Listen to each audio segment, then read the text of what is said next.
Welcome back, history lovers. Today, we drift into a world of intrigue, power, and parula, world where beauty, influence, and survival were intimately intertwined. We're exploring a life few dared to live, the life of a concubine. Could you survive it? To understand this, we must first immerse ourselves in the reality of what it meant to be a concubine, a figure who walked the delicate line between privilege and peril, influence and invisibility. Concubinage was far more than an arrangement of companionship or desire. It was a system deeply embedded in the political, social, and economic structures of societies across the globe. From the grand palaces of imperial China to the ornate courts of the Ottoman Empire, from medieval European dynasties to the sprawling harems of Mughal India, concubines played a role that was as complex as it was dangerous. They were not mere symbols of a ruler's power. They were instruments of political strategy, sources of lineage, and often pawns in the intricate chess game of dynastic politics. Unlike wives, whose positions were often legally sanctioned and socially recognized, concubines existed in a liminal space. Their influence could be extraordinary, but it was always contingent upon the favor of the ruler or master. A slight change in fortune, a whispered rumor, a jealous rival, or a miscalculated word could shift a life from luxury to exile or even death. Survival in such a world required an extraordinary combination of intelligence, intuition, and social acumen, qualities that many concubines developed to a level far surpassing their contemporaries. For many, the path into concubinage was not chosen freely. In some cases, it was the result of birth circumstances. Young women born into impoverished families, enslaved communities, or war-torn regions often had few options. Families desperate to secure food, shelter, or social advancement might offer their daughters to the service of powerful men. In other cases, the selection was more deliberate, influenced by political needs or strategic alliances.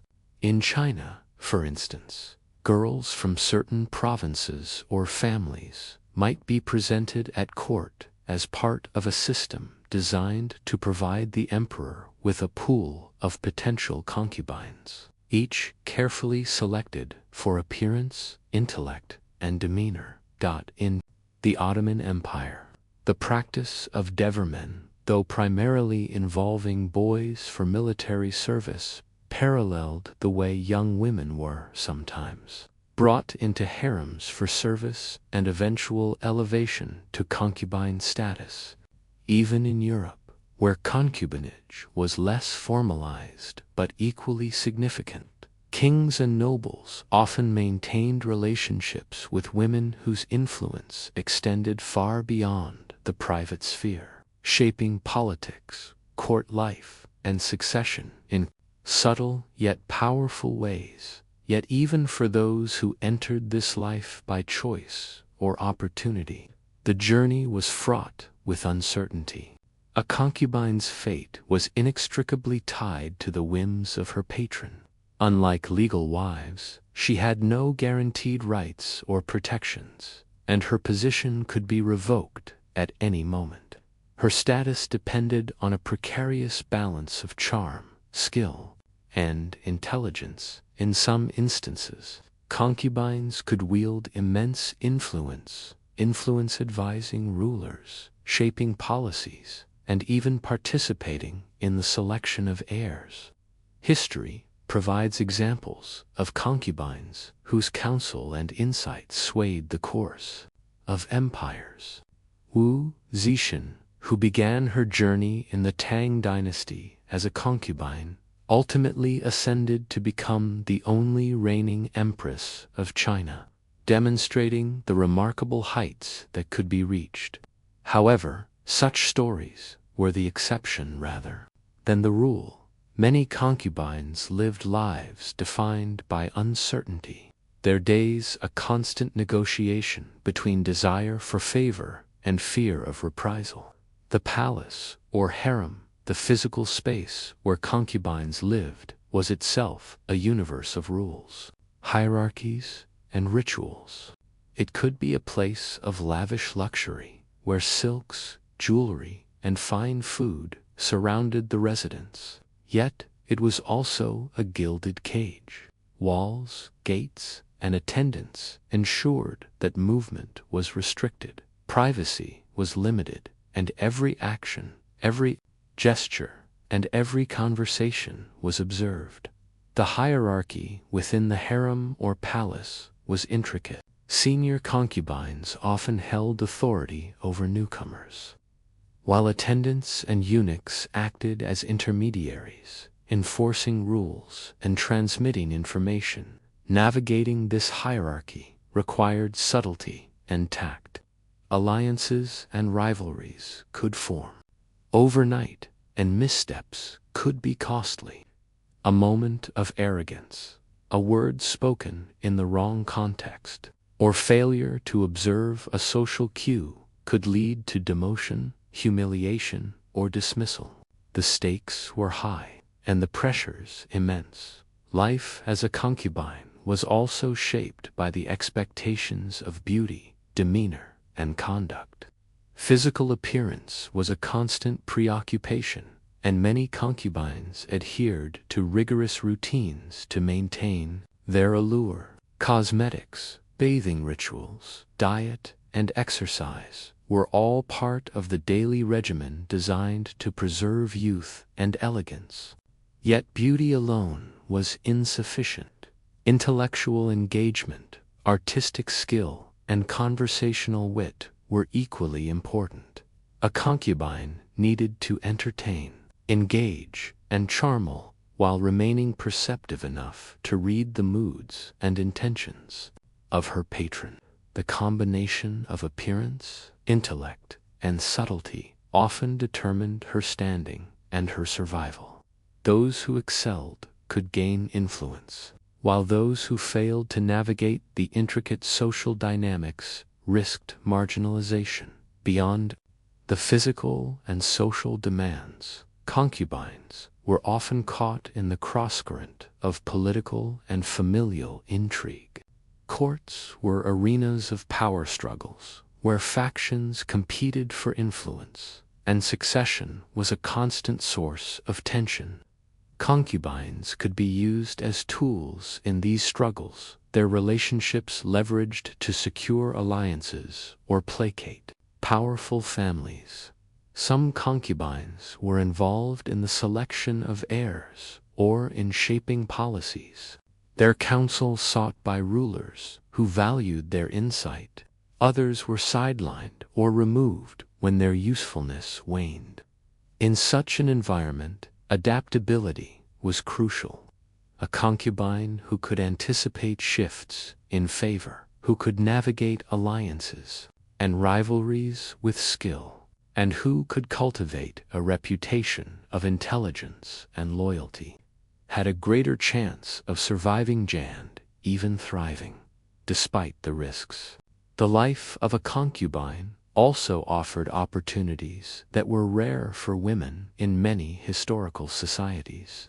Access to education, the arts, and culture was often unparalleled. Concubines learned music, poetry, dance, and literature, not merely for entertainment, but as tools of influence. The ability to engage a ruler intellectually or artistically could elevate a concubine above her peers, granting her a measure of power that extended beyond the personal to the political. In this sense, the palace became both a stage and a classroom, where survival required constant learning and adaptation. However, for all its potential rewards, life as a concubine demanded constant vigilance. Rivalry was ever present, and jealousy could manifest in subtle or violent ways. Stories from historical Records tell of schemes, poisonings, and plots designed to remove favored concubines or diminish their influence. Trust was scarce, and alliances were often temporary. Emotional resilience was as critical as intelligence or beauty, for the psychological demands of constant observation, suspicion, and competition could be draining. The role of concubines was also deeply tied to issues of lineage and inheritance. Bearing children, particularly sons, could secure a concubine's position and influence.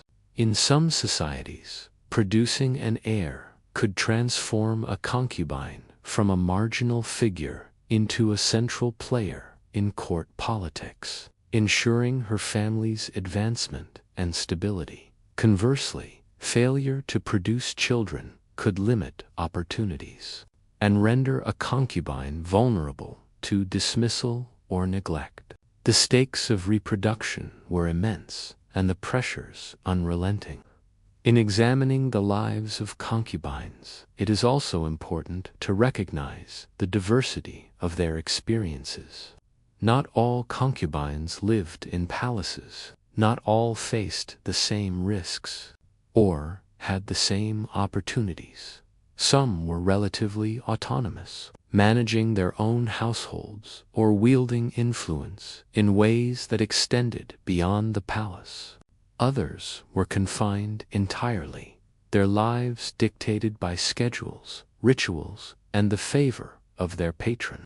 Yet across cultures and centuries, certain themes remain consistent: the intersection of power, beauty, intelligence, and vulnerability, the need for extraordinary skill and resilience to navigate a world where fortunes could change overnight.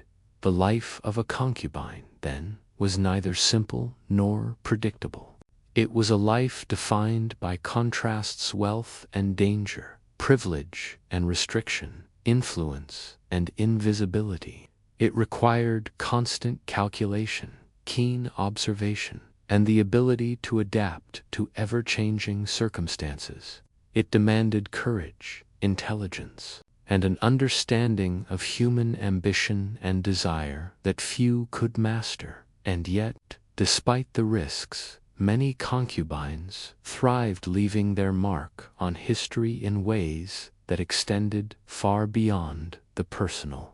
Their stories reveal the complexities of power and gender, of survival and ambition, and remind us that history is not only shaped by kings and emperors, but by those who maneuvered in the shadows, who understood the delicate balance between visibility and discretion, influence and vulnerability. To consider whether one could survive such a life is to confront questions of courage, cunning, and resilience. It is to imagine navigating a world where every gesture is observed, every word analyzed, and every relationship potentially fraught with danger. It is to walk a path where beauty is both a weapon and a vulnerability, where intelligence must be paired with tact, and where emotionally. The concubine's world, though distant in time and place, challenges us to reflect on the complexities of human ambition and the enduring strategies for navigating power and influence. In the end, understanding the life of a concubine requires us to look beyond the glamour and the intrigue, to see the careful calculations, the alliances, the rivalries, and the constant vigilance that defined their existence. It is a study of resilience in a world where survival depended on wit as much as beauty, on patience as much as charm, and on understanding human nature as much as mastering one's own fate. The concubine's story is therefore not only a tale of individual survival, but a reflection of broader societal structures of gender, power, and politics. It is a story that resonates across cultures and centuries, revealing both the vulnerabilities and the strengths of those who lived within the complex webs of influence, desire, and ambition. To explore their lives is to gain insight into the delicate balance of fortune and peril, favor and jealousy, power and vulnerability that shaped the destinies of countless women throughout history. Luxury and confinement were two sides of the same coin for concubines, a duality that defined their entire existence. To understand life as a concubine, one must first grasp the paradox of their world. A world filled with lavish splendor, yet carefully circumscribed by rules, rituals, and hierarchy. The palace or harem was both sanctuary and cage. Its walls offered protection, but they also restricted freedom, turning the lives of concubines into a delicate dance of privilege and control. Every day was governed by expectations, and each moment carried the weight of both opportunity and risk.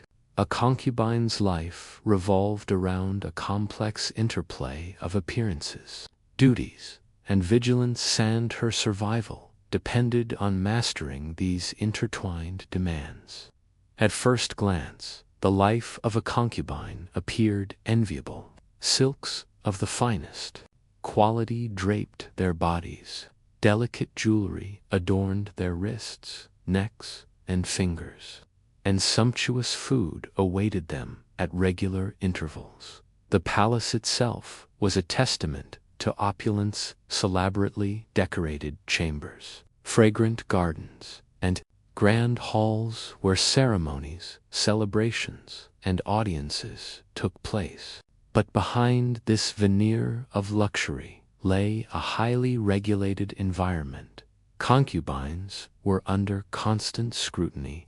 Their schedules, movements, and interactions were monitored, sometimes by attendants, and sometimes by eunuchs whose loyalty to the ruler ensured that nothing escaped notice. Privacy was limited, and even leisure had to be carefully calculated to avoid displeasing the patron or the court.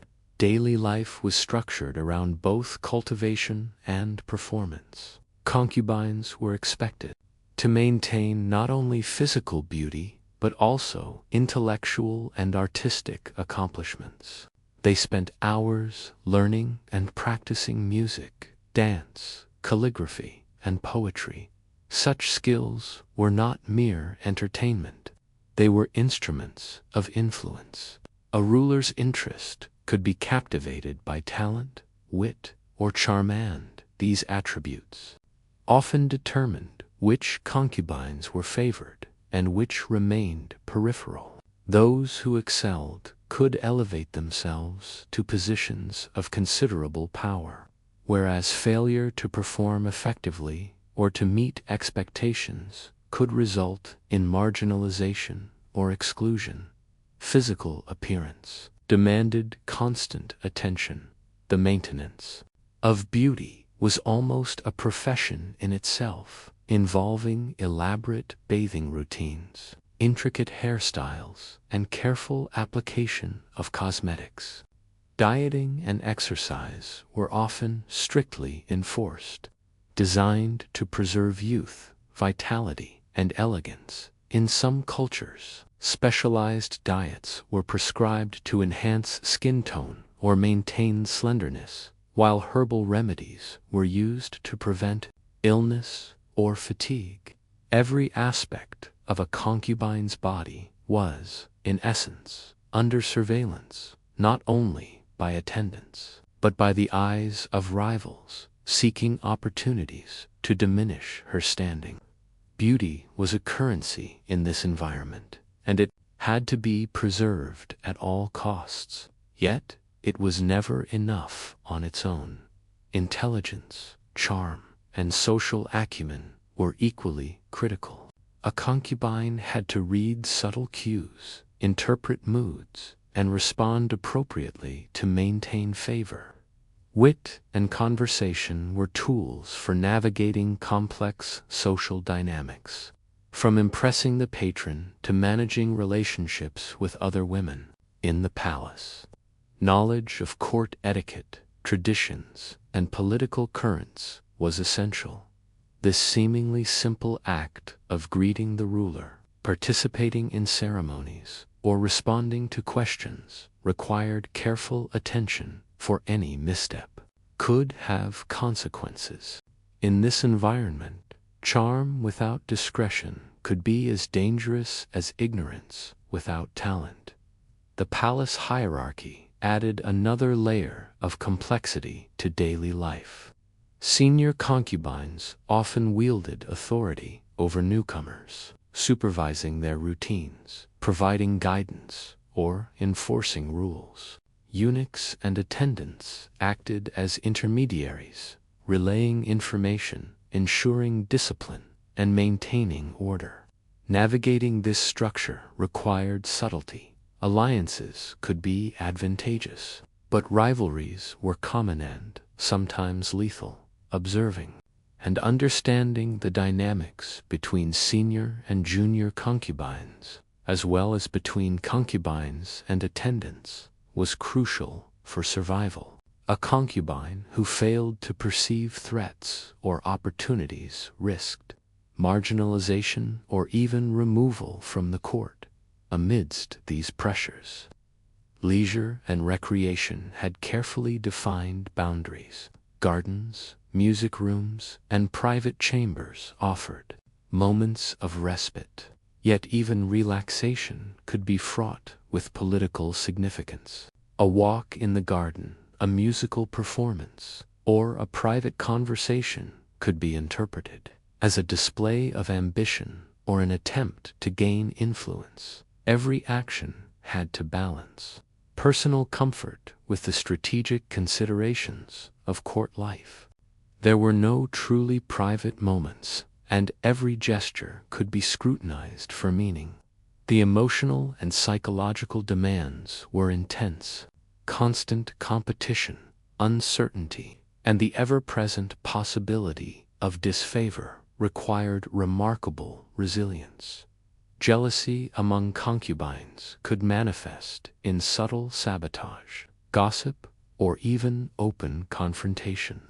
Fear of losing status or favor was a daily companion. For many, emotional strength was as critical as physical beauty or intellectual skill. The ability to maintain composure under scrutiny, to conceal vulnerability, and to present an appearance of grace and confidence was essential. Emotional intelligence, understanding the moods, desires, and motivations of both patrons and peers became a tool for survival. Ritual and ceremony permeated daily life. Concubines were required to participate in religious observances, cultural events, and formal audiences siege, carrying expectations for behavior, attire, and demeanor. Proper participation reinforced the image of the ruler's court as orderly and prestigious, while mistakes could damage a concubine's reputation. Learning these rituals demanded diligence, memory, and careful observation, for deviation could be interpreted as disrespect, incompetence, or ambition. In essence, every aspect of daily life was a performance, and the stage extended to every corridor, garden, and hall of the palace. Food and dining also had strategic significance. Meals were not merely sustenance, they were social occasions, opportunities to display grace, favor, and knowledge of etiquette. Seating arrangements, choice of dishes, and conduct during meals could signal rank or influence. Some concubines cultivated relationships with chefs or attendants to ensure preference or access to delicacies. Others used these moments to observe rivals or subtly demonstrate skills and refinement. Even eating became a carefully managed performance. Within a highly politicized environment, health and wellness were constant concerns. Illness could remove a concubine from favor or diminish her influence, so routines included not only diet and exercise, but also medical treatments, herbal remedies, and spiritual practices. Healers, physicians, and attendants worked to maintain vitality, and failure to adhere to prescribed routines could jeopardize a concubine's standing. Physical fitness and stamina were essential for enduring long ceremonies, entertaining the patron, and meeting the rigorous demands of palace life. The interpersonal dynamics among concubines shaped much of daily existence. Alliances and friendships could provide protection and support, while rivalries threatened security and influence. Negotiating these relationships required astute judgment and diplomacy. A seemingly trivial comment or action could be interpreted as a challenge to authority, or an attempt to undermine a rival, leading to tension or confrontation. Understanding the motives of others, predicting behavior, and strategically choosing when to act or remain silent were daily exercises in social navigation. Education and intellectual development were also central. Concubines were often trained in reading, writing, history, and philosophy to engage in meaningful conversation with their patrons. A concubine who could discuss literature, politics, or strategy intelligently could command respect and attention, gaining influence far beyond what beauty alone could provide. Knowledge became a form of power complementing charm, physical appeal, and emotional intelligence. In some courts, the ability to advise, entertain, or influence the ruler intellectually could determine long-term security and prominence. Even spiritual practices played a role.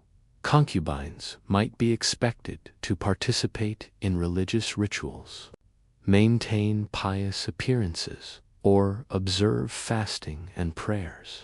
These practices reinforced the court's moral and cultural image while also offering opportunities for reflection, meditation, or subtle political positioning. Piety could enhance favor or influence, while neglect could be interpreted as negligence or impropriety. Religious observances thus became another domain in which strategy, perception, and conduct intersected. Despite the regimented and demanding nature of daily life, concubines often sought moments of creativity and personal expression. Music, dance, poetry, and artistic pursuits provided outlets for individuality, allowed the cultivation of talent, and served as tools for gaining favor. In some cases, these creative accomplishments could elevate a concubine's status, attract attention from powerful figures, and offer protection against rivals. Yet, even these activities had to be carefully balanced, ensuring they impressed without appearing presumptuous or ambitious beyond accepted boundaries. The passage of time in the palace also had profound implications. Youth and beauty were transient, and aging presented challenges to status and survival. Concubines had to adapt, relying more on intelligence, social skill, and political attributes waned. Some successfully transitioned into influential positions, becoming advisors, mentors, or patrons of culture themselves. Others, unable to navigate these changes, faced decline, marginalization, or removal. Understanding the impermanence of favor and cultivating adaptability were central to survival in this environment.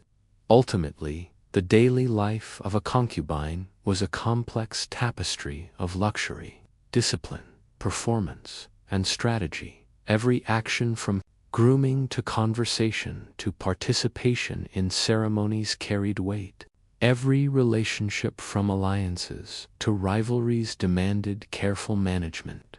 Every skill from music to conversation to emotional intelligence served as both shield and weapon. Life in the palace was a constant negotiation between visibility and discretion, ambition and restraint, charm and caution. Survival required mastery of this intricate combination of intelligence, social insight, and resilience that few could achieve fully. The paradox of concubinage lies in its simultaneous privilege and peril. Concubines experienced wealth, education, and access to culture that few women in their societies could attain. Yet, they also faced restrictions, constant scrutiny, and the ever-present threat of disfavor or danger. Their lives were defined by contrasts, comfort and confinement, influence and vulnerability, skill and risk. Understanding their daily existence offers insight into the demands placed upon women who navigated these complex social hierarchies, revealing both their ingenuity and the harsh realities of court life. In examining the daily life of concubines, it becomes clear that survival was not merely a matter of physical endurance or beauty. It required constant vigilance, emotional intelligence, social skill, strategic thinking, and adaptability. Each day was a test of perception, judgment, and diplomacy. Every interaction was an opportunity or a risk. The ability to navigate these challenges, to maintain composure, and to leverage skill, talent, and charm determined whether a concubine thrived, merely survived, or fell victim to the perils of court life.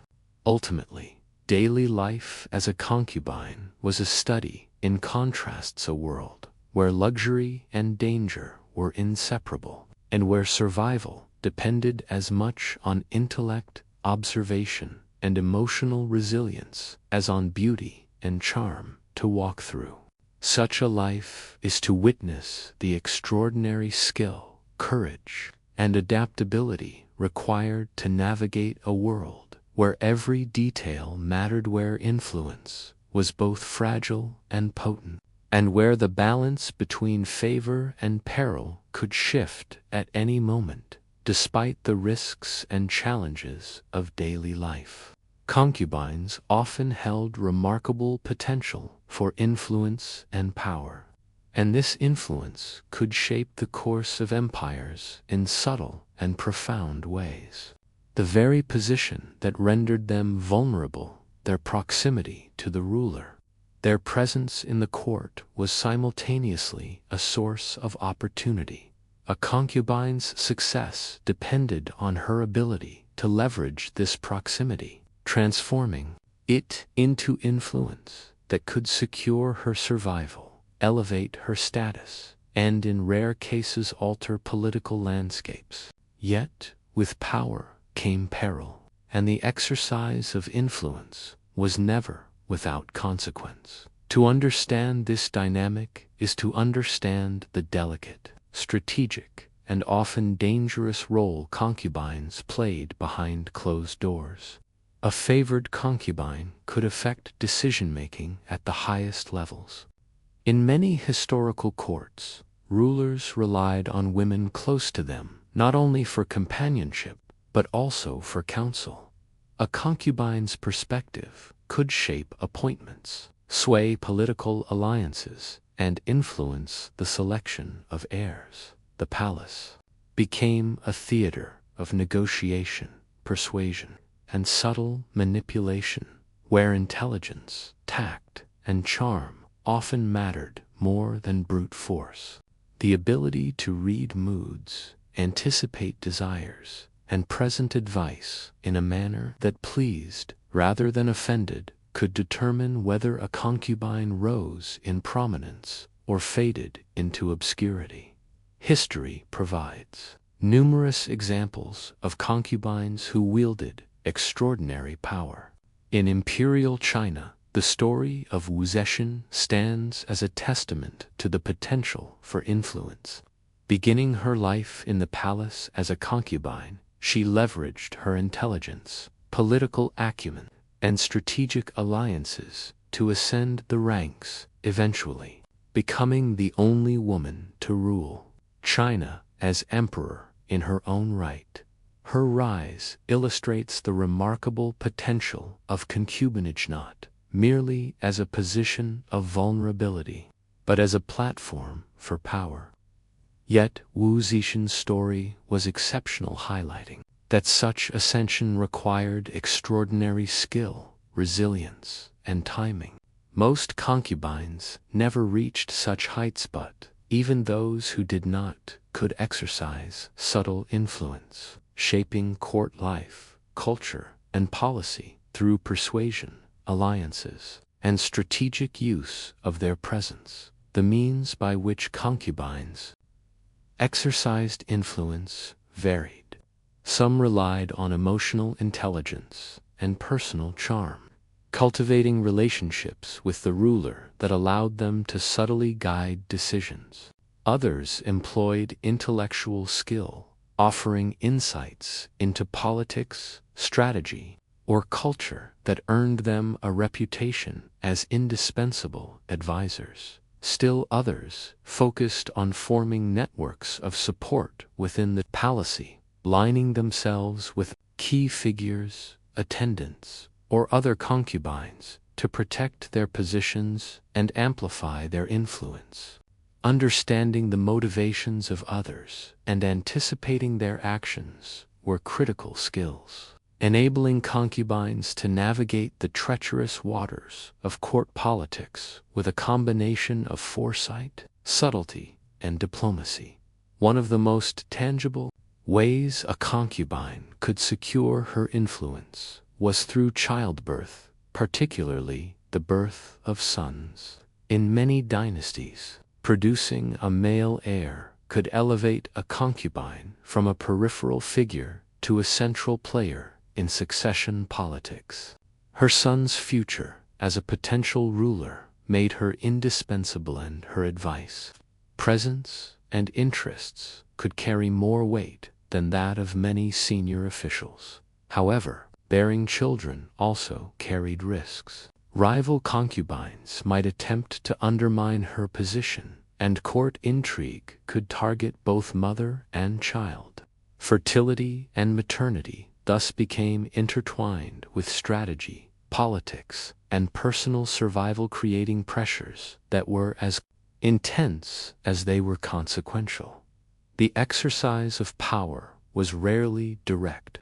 Open displays of ambition were dangerous and could invite retaliation from rivals or suspicion from the ruler. Influence was most effectively wielded through subtlety and persuasion and strategic action. A carefully placed suggestion, a whispered warning, or a demonstration of loyalty could shape decisions without attracting overt attention. The most successful concubines mastered the art of being present without dominating, influential without appearing threatening, and persuasive without being confrontational. This delicate balance required intelligence, patience, and a deep understanding of human behavior, particularly the psychology of rulers and the dynamics of the court. Yet, the pursuit of power within the palace was fraught with constant risk. Favor could vanish in an instant due to illness, political shifts, or the emergence of a new rival. The fall from grace was often swift and severe, sometimes resulting in exile, imprisonment, or death. The court was a volatile environment where loyalties shifted, alliances broke down, and subtle errors could have catastrophic consequences. Survival demanded vigilance, the ability to anticipate threats, and the capacity to adapt to changing circumstances. A concubine who remained static, relying solely on past accomplishments or beauty, risked irrelevance or worse. The network of relationships within the palace was both a source of security and a field of potential conflict. Friendships among concubines could provide protection, information, and support, yet alliances were often temporary and contingent on changing circumstances. Rivalries were constantly fueled by jealousy, competition for attention, and the desire for influence. Understanding these dynamics, discerning genuine loyalty from opportunism, and managing interpersonal relationships with skill were critical components of a concubine's strategy for survival and influence. Intellectual and cultural engagement was another avenue of power. Concubines who could engage rulers in meaningful conversation, entertain with art and music, or demonstrate knowledge of politics and literature could command attention and respect. Their talents were tools for influentially allowing them to participate in discussions, offer advice, or subtly shape decisions. In some cases, concubines became patrons of artists, scholars, or religious figures, further expanding their influence and creating networks that extended beyond the palace walls. The cultivation of such skills required dedication, discipline, and strategic foresight, yet it provided a measure of security and authority that complemented the more personal forms of influence. The exercise of influence often extended to matters of succession and governance. In dynasties where succession was contested, a concubine's role could become pivotal, aligning with the right factions, advising the ruler on political matters, and cultivating the favor of key officials could ensure her son's position and, by extension, her own security. Such influence was rarely absolute and always precarious. Yet, it underscores the potential power embedded in a concubine's position. Even those who did not directly shape policy or succession could affect outcomes through subtle guidance, strategic communication, and careful management of relationships.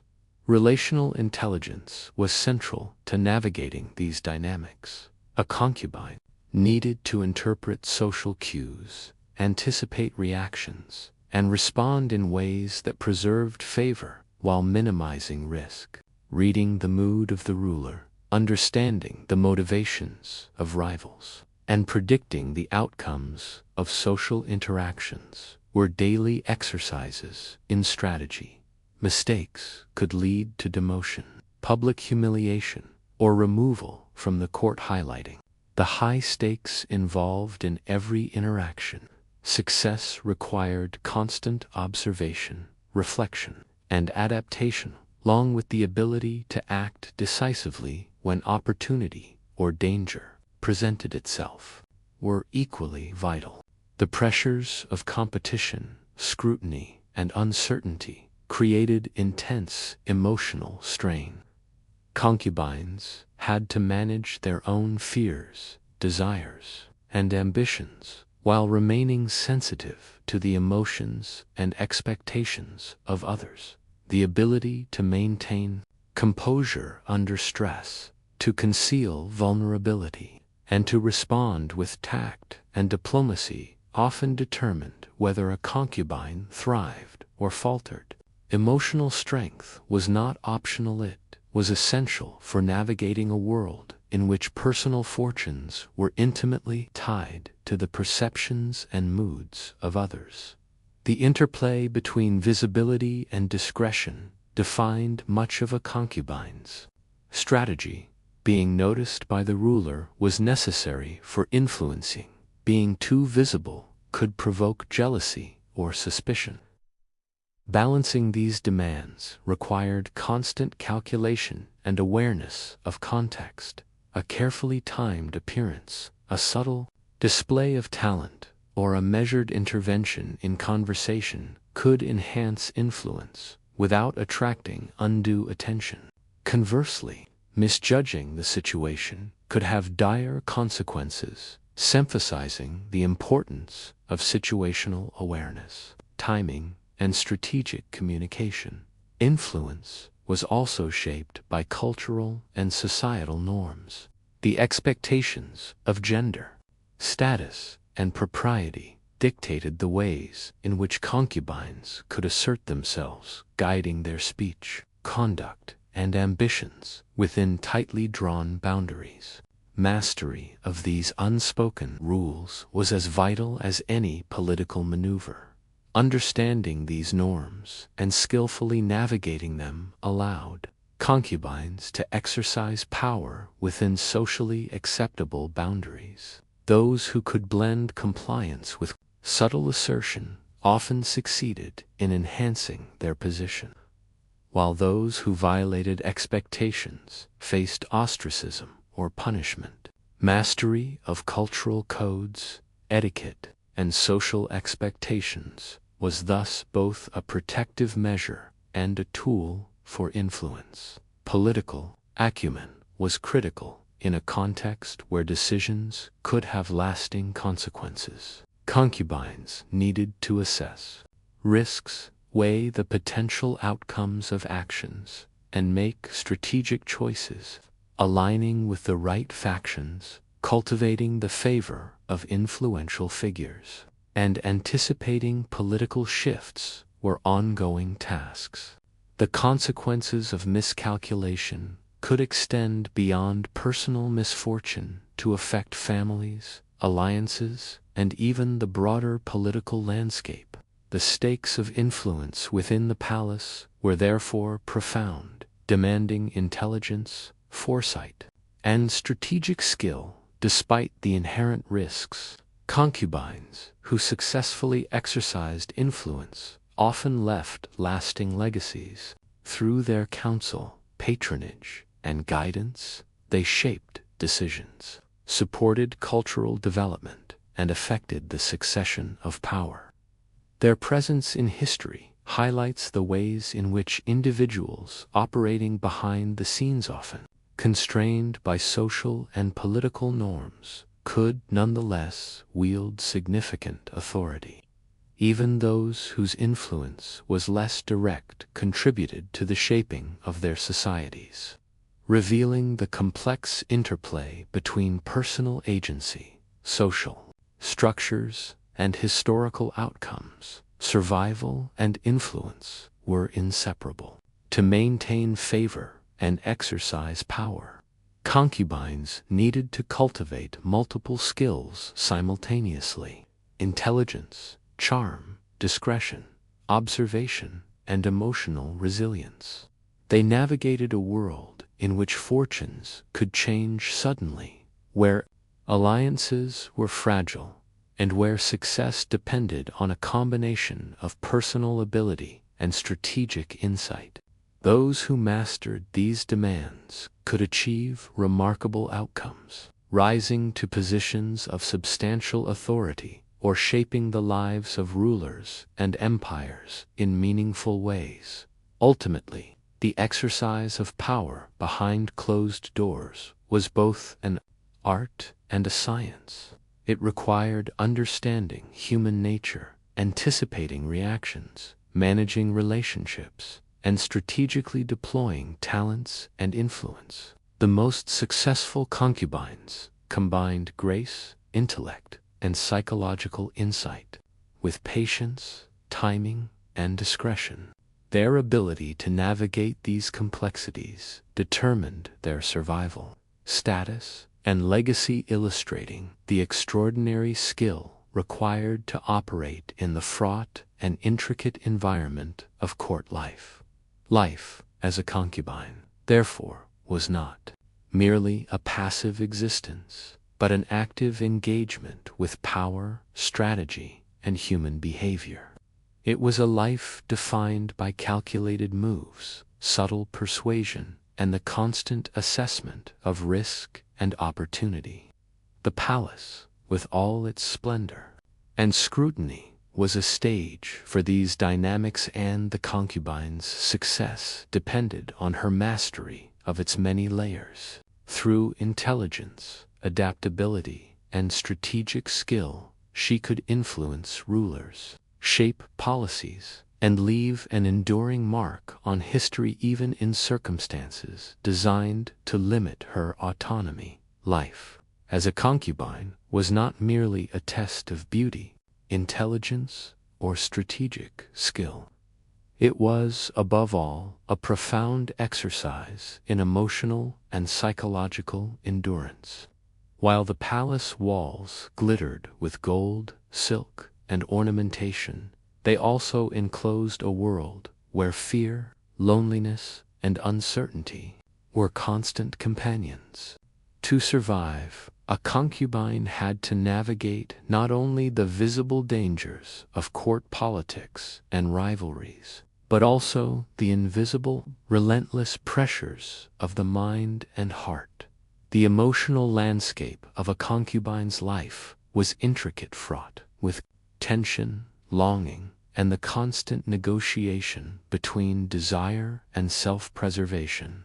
In many ways, understanding this inner world is key to understanding the full scope of what concubinage truly entailed. The first and most pervasive element of a concubine's emotional life was uncertainty. Unlike a legally recognized wife, whose position might be more secure and whose role in succession more defined, a concubine's fate rested entirely on the whims of her patron. Favor could be fleeting, and disfavor could arrive suddenly for reasons as trivial as a perceived slight, a change in the ruler's mood, or the appearance of a new rival. This uncertainty created a state of constant vigilance, a psychological strain that demanded both resilience and careful calculation. Every word spoken, every gesture made, had potential consequences, and the inability to predict these consequences was a source of ongoing anxiety. A concubine had to learn to live with ambiguity, to navigate a world in which her position could shift overnight, and to manage the emotional toll of such unpredictability. Isolation was another defining feature of concubinage. Despite being surrounded by attendants, rivals, and fellow concubines, genuine companionship was scarce. Friendships were often fragile, alliances temporary, and any form of intimacy could carry hidden motives. The social structure of the palace dictated constant observation and competition, making trust a rare commodity. In such an environment, even those relationships that appeared supportive were frequently tinged with caution and calculation. Emotional resilience became essential, for concubines needed to manage not only their own fears and desires, but also the potential threats and manipulations of those around them. Jealousy and rivalry shaped much of the psychological landscape. A concubine's beauty, intelligence, or talent could provoke envy, leading to subtle sabotage, gossip, or overt confrontation. Rivalries were rarely straightforward. They involved layers of intrigue, alliances, and manipulations, with concubines constantly assessing not only the actions of their peers, but also the intentions behind them. Even minor incidents, careless glance, a slight exaggeration of charm, a moment of inattentiveness could be interpreted as a challenge or threat, with potential consequences for status, favor, or security. Managing these dynamics required acute awareness, strategic thinking, and the ability to maintain emotional composure under pressure. Love and affection, when present, were complex and often complicated by duty and ambition. While concubines might form genuine bonds with their patrons, These relationships were always subject to the dynamics of power, hierarchy, and rivalry. Emotional attachment could bring comfort and security, but it also carried risk.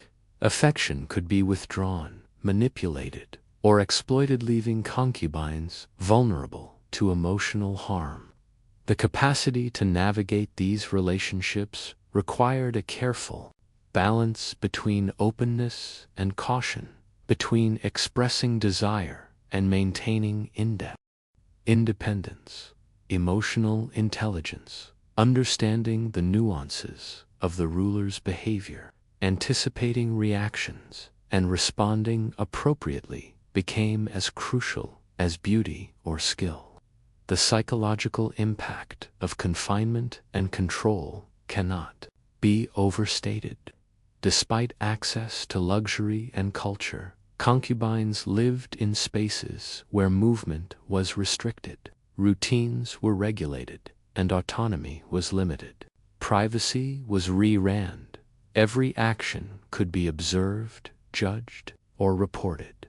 This environment demanded self-regulation, discipline, and the ability to find meaning and satisfaction within narrow confines.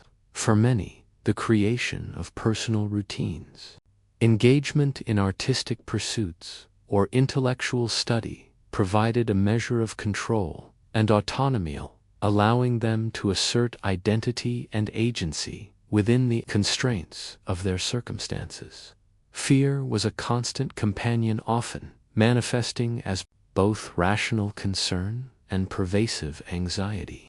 The threat of losing favor, being supplanted by a rival, or facing punishment created a heightened state of alertness. This fear could be paralyzing if unmitigated, yet it could also serve as a motivator, sharpening observation, enhancing social skill, and reinforcing vigilance. Learning to manage fear, to channel it productively, and to maintain composure under stress was a critical component of emotional survival.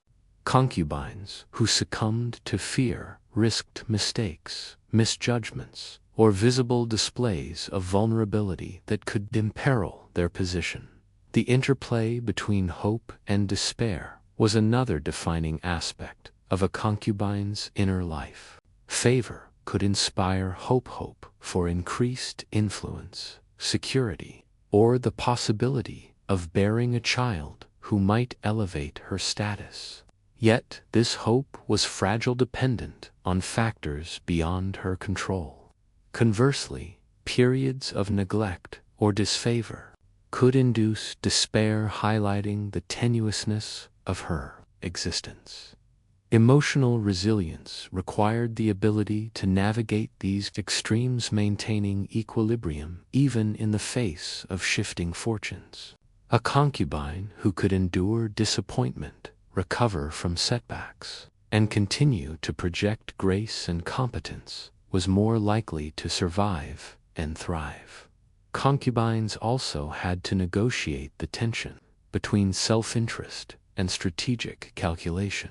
Pursuing influence, seeking favor, or forming alliances often required suppressing personal desires, masking emotions, or acting contrary to instinct. This dissonance could create internal conflict as concubines balanced their own needs and ambitions with the requirements of survival and strategy. Emotional intelligence, self-awareness, and the ability to compartmentalize became essential tools, allowing concubines to maintain composure and make calculated decisions despite inner turmoil. The experience of aging introduced additional psychological challenges. Youth and beauty, while transient, were central to a concubine's ability to attract and maintain favor. As physical appearance waned, concubines had to adapt increasingly on intelligence, skill, and strategic acumen. Some successfully transitioned into advisory or mentorship roles, guiding younger concubines, influencing decisions, and cultivating networks of support. Others, unable to navigate the shift, experienced marginalization or loss of influence. Adapting to these changes required resilience, self-understanding, and the capacity to redefine identity and purpose within the constraints of palace life. Emotional survival also demanded careful management of family and external relationships. While some concubines maintained connections with their families, these relationships could be sources of both support and risk. Families might advocate for their daughter, seek advantage, or become involved in court intrigues. Balancing loyalty to family with the imperatives of survival and strategy required judgment, negotiation, and emotional flexibility. Missteps could imperil not only the concubine, but also her family, heightening the stakes of every decision. Spiritual practice often provided solace, structure, and psychological resilience. Participation in religious rituals, meditation, or reflection allowed concubines to cultivate a sense of purpose, maintain inner discipline, and find comfort amidst uncertainty. Spiritual engagement could also enhance, favored demonstrating piety and moral propriety to the ruler and court. Beyond these pragmatic considerations, faith or contemplative practice offered a means of sustaining hope, enduring hardship, and managing the emotional demands of life in the palace. The capacity for empathy and understanding of human behavior was another psychological necessity. Concubines had to interpret the desires, moods, and intentions of their patron peers, and attendants often reading subtle cues to anticipate shifts in fortune or opportunity. Emotional intelligence enabled them to navigate the intricate web of alliances, rivalries, and expectations with greater efficacy. Misreading a situation could result in humiliation, demotion, or removal, while accurate perception could enhance influence, preserve favor, and protect against threats. Isolation, uncertainty, rivalry, fear, hope, despair, adaptation, strategic calculation, spiritual practice, and emotional intelligence all coexisted in a concubine's inner life. Together, they created a psychological environment that was both demanding and transformative. Success required resilience, insight, patience, and adaptability, with the capacity to manage both internal and external pressures. Those who mastered these demands not only survived, but often thrived, achieving influence, stability, and, rare cases, enduring legacy. The emotional world of concubinage also highlights the human capacity for endurance, creativity, and subtlety in navigating complex social structures. Even in constrained circumstances, concubines found ways to exercise agency, assert influence, and maintain identity. Emotional resilience was not merely a survival mechanism, was a form of power, enabling concubines to negotiate a world defined by uncertainty, hierarchy, and constant observation. Understanding this inner world provides a more complete picture of concubinage. Beyond the surface of luxury, beauty, and privilege lay a landscape of profound emotional and psychological challenge. Daily life was a constant negotiation between external demands and internal responses, requiring skill, intelligence, and adaptability. Emotional resilience was not optionally, was essential for survival and influence. The stories of concubines reveal not only the pressures of their environment, but also the remarkable capacities they developed to navigate, endure, and shape their lives. In reflecting on this, one realizes that the life of a concubine was defined as much by the mind and heart as by the body or intellect.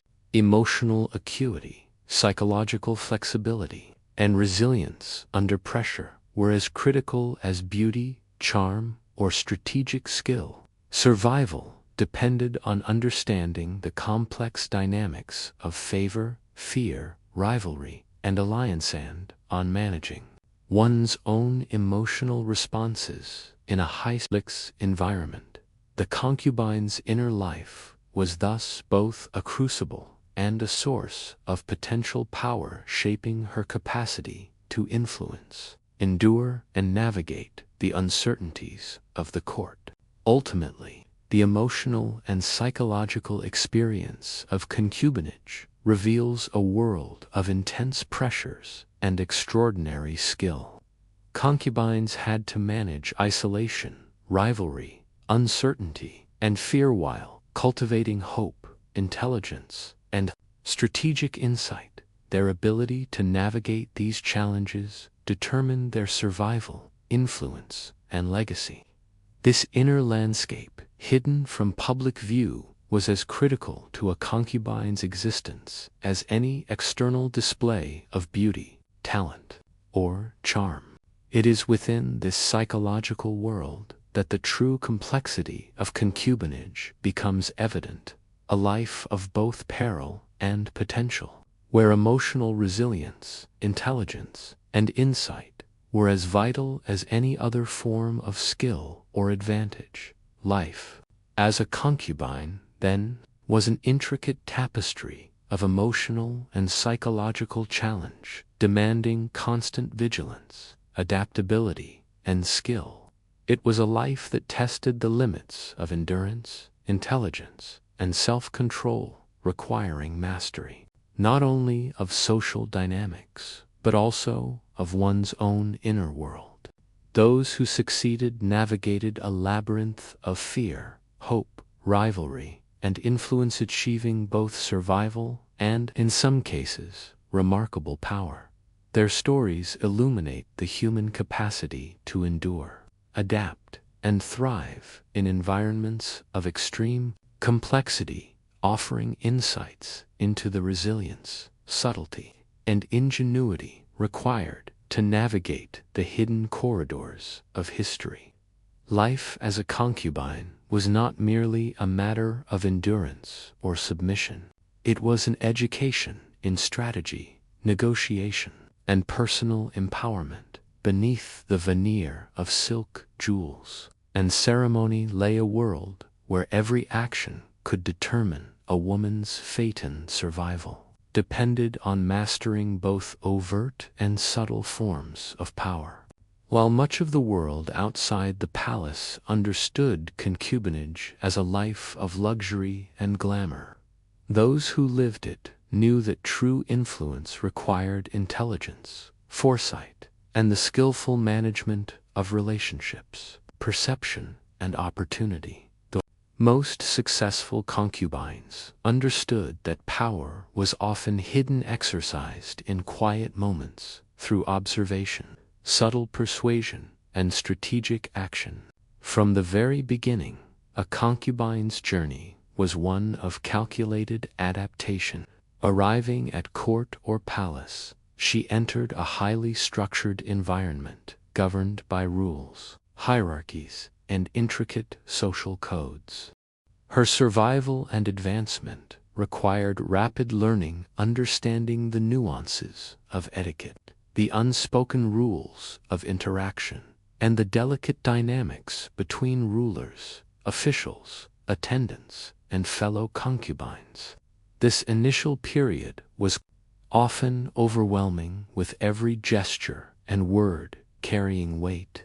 The ability to assess her surroundings, anticipate potential challenges, and identify opportunities became essential. Early missteps could have long-lasting consequences, while early displays of intelligence, tact, and grace could establish a foundation for influence. Observation was among the most critical tools a concubine possessed. She needed to study the moods, preferences, and tendencies of the ruler, decipher the alliances and rivalries among peers, and understand the ambitions and loyalties of attendants and officials. This constant observation allowed a concubine to anticipate shifts in favor, identify threats, and seize opportunities. The most astute women developed a near photographic awareness of court dynamics, reading subtle facial expressions, body language, and tones of voice to infer intentions and predict behavior. Observation was not passive, it was an active, analytical process, forming the basis for informed decision-making and strategic action. Relationship building was equally central to a concubine's strategy. Alliances could provide protection, information, and leverage, while rivals could threaten both position and life. Effective concubines cultivated networks of trust and mutual benefit, lining themselves with individuals whose influence or position could support their goals. These relationships required careful maintenance. Loyalty had to be earned and demonstrated. Favors had to be balanced with discretion, and alliances had to be continually assessed for stability and utility. The cultivation of these networks was both art and science, demanding insight, timing, and emotional intelligence. Communication was a critical element of influence and survival. A concubine's words, gestures, and expressions were tools of power, capable of swaying decisions, reinforcing loyalty, or undermining rivals. Subtlety was paramount. Overt ambition could provoke jealousy or suspicion, while silence could be interpreted as weakness or disinterest. Mastery of language, both spoken and unspoken, allowed concubines to convey messages, negotiate influence, and maintain favor without attracting unwanted attention. In essence, communication was a strategic instrument, a means of shaping perception, managing relationships, and navigating the complex social hierarchy of the court. Concubines also learned to leverage their talents and skills for influence. Artistic ability, musical proficiency, knowledge of literature, and intellectual acumen were not merely personal accomplishments, they were strategic tools. Engaging the ruler in conversation, demonstrating skill in performance, or providing insight on cultural or political matters could enhance a concubine's standing, secure favor, and create opportunities for influence. These talents also served to distinguish one concubine from another, allowing her to carve out a unique position. Within a competitive environment, the cultivation of skills required discipline, dedication, and foresight, but it provided a measure of autonomy and power in a life otherwise constrained by external control. Strategic patience was another hallmark of survival and influence. A concubine could not rely solely on immediate results. Advancement required careful timing, observation of the court's rhythms, and an understanding of longer-term dynamics. Opportunities to gain favor or exert influence often emerged gradually, and the ability to act decisively at the right moment could determine success or failure. Patience was complemented by adaptability, the capacity to adjust strategies in response to changing circumstances, shifting alliances, or the appearance of new rivals.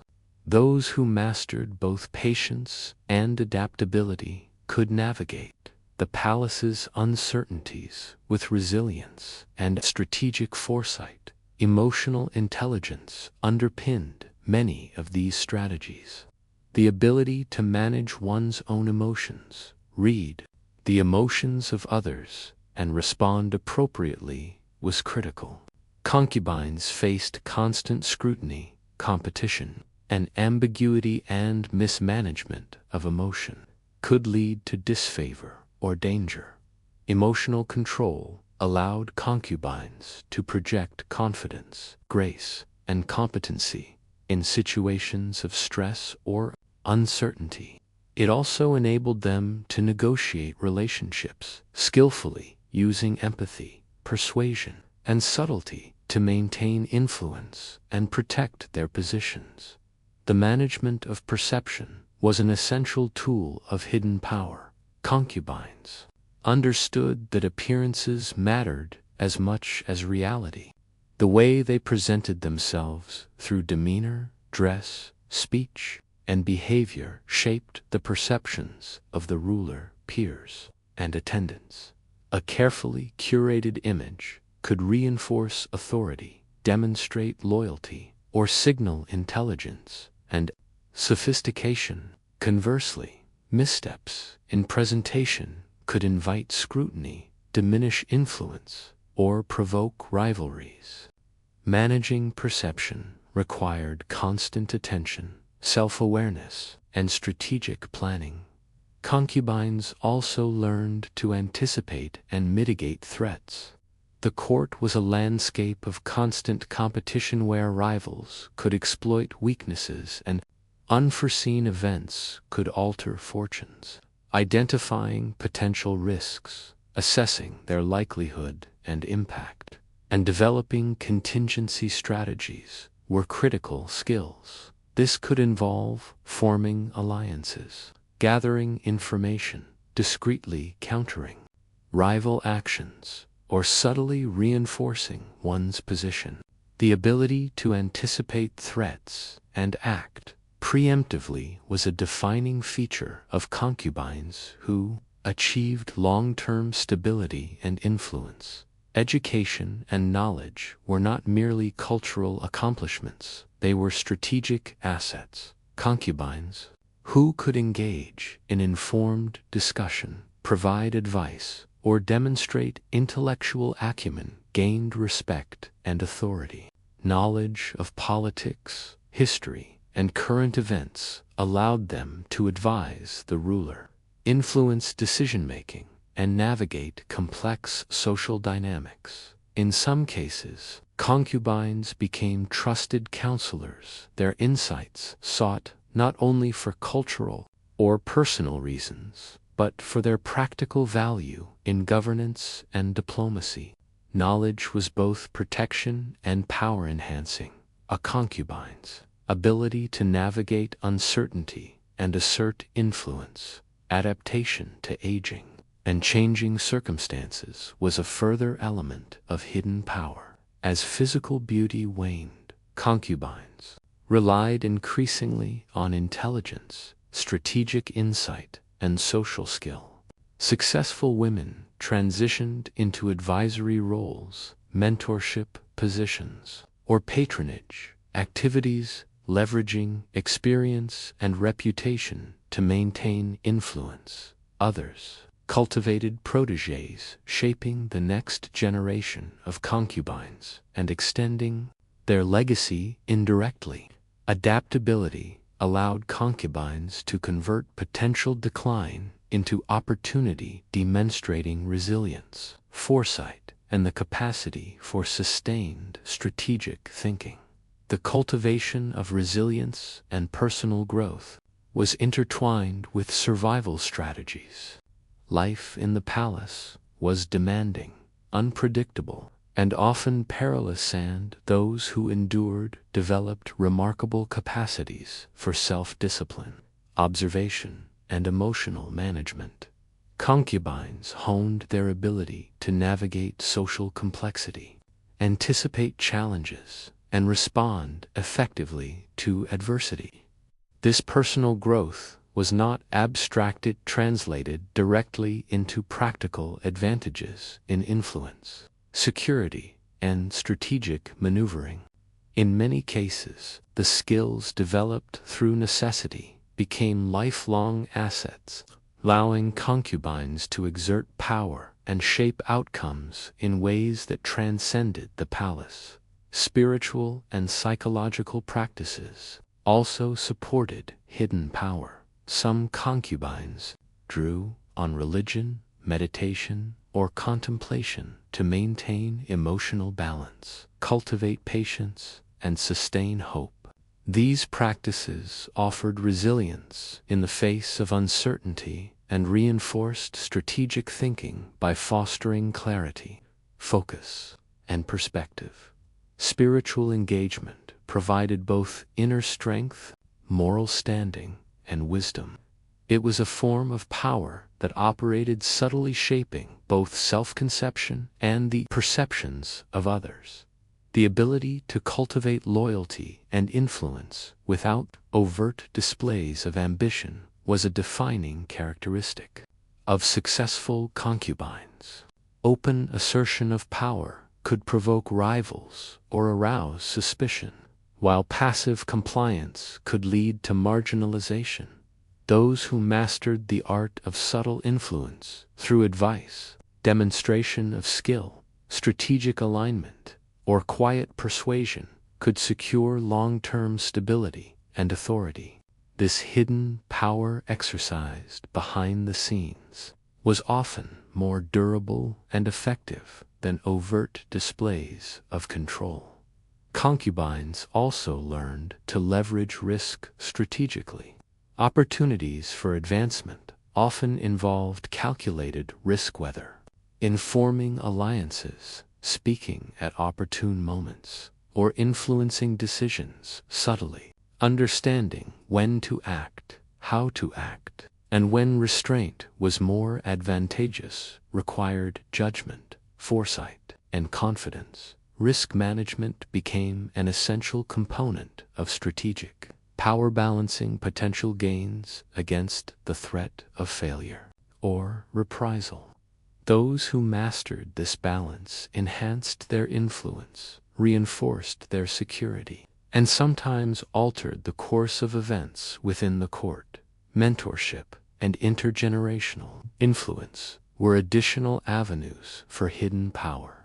Experienced concubines often guided newcomers, shaping behavior, teaching skills, and imparting strategic insight. This mentorship allowed senior concubines to extend influence beyond their immediate presence, creating networks of loyalty and reinforcing their authority. Guiding others also served as a mechanism for consolidating knowledge, maintaining stability, and perpetuating the social and strategic structures of the palace.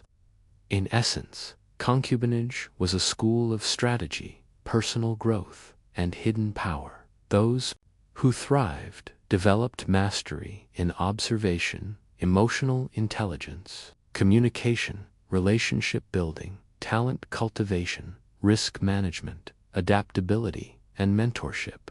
They learned to navigate complexity, influence outcomes subtly, and exercise authority in ways that were often invisible to outsiders. Success required integrating multiple dimensions of skill: intellectual, emotional, social, and strategic into a coherent approach that balanced ambition with discretion, influence with survival, and skill with adaptability.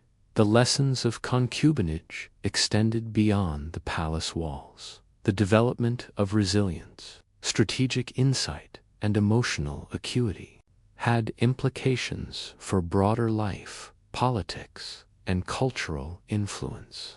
Concubines who mastered these skills not only survived the immediate environment, but often left lasting legacies, whether through direct influence on rulers, indirect guidance of protégés, or contributions to cultural, artistic, and intellectual life. Their hidden power, exercised subtly and persistently, shaped history in ways that were profound, enduring, and often overlooked. Ultimately, the life of a concubine was a study in hidden strength, personal growth, and the exercise of subtle power. It required constant learning, observation, reflection, and action. It demanded emotional resilience, social intelligence, and strategic foresight. Those who succeeded were not merely passive figures of beauty, they were architects of influence, masters of subtlety, and exemplars of adaptability and skill. Their lives reveal a dimension of history where power was exercised quietly, strategically, and with extraordinary nuance, demonstrating that influence often lies not in overt dominance, but in the mastery of perception, relationships, and self. The life of a concubine, as we have explored, was defined by complexity, strategy, and emotional resilience, but it was equally shaped by cost, sacrifice, and uncertainty. While some concubines rose to remarkable positions of influence and left enduring legacies, many faced the harsh reality that their lives, however luxurious in appearance, exacted profound personal, emotional, and social tolls. The palace, a space of grandeur and privilege, was simultaneously a site of confinement, surveillance, and relentless pressure. Understanding the ultimate consequences of this life requires examining not only the potential for influence and power, but also the costs of navigating a world where favor was fleeting, competition unceasing, and personal freedom constrained. The most immediate cost of concubinage was personal autonomy. From the moment a woman entered the palace, her life was largely dictated by the expectations, routines, and desires of others, most critically, the ruler she served. Daily schedules, attire, behavior, interactions, and even private thoughts were subject to scrutiny, whether through attendants, eunuchs, or the ever-watchful eyes of fellow concubines. Opportunities for independent action were limited. Deviation from prescribed norms could have severe consequences. Even moments of leisure were mediated by social rules and political considerations, making personal agency a rare and valuable commodity. This loss of autonomy extended to fundamental life choices. The selection of marriage, family, and career were frequently beyond a concubine's control. Every decision had to be carefully calculated to maintain favor, navigate alliances, and avoid the pitfalls of disfavor. Physical and emotional health were also at risk. Maintaining the appearance of beauty, youth, and vitality demanded constant attention and discipline. Diets, exercise regimens, grooming routines, and medical interventions were enforced to ensure the concubine remained desirable, energetic, and capable of performing the demanding roles of entertainment, companionship, and cultural display. While these regimens could preserve physical allure, they also exacted a toll requiring strict adherence, and often involving deprivation or discomfort. Emotional health, too, was under constant strain. Anxiety over favor, rivalry, and the future was pervasive, and periods of neglect or disfavor could induce despair. The psychological burden of sustaining composure, managing complex social interactions, and navigating uncertainty was relentless. And for many, the stress manifested in isolation, depression, or exhaustion.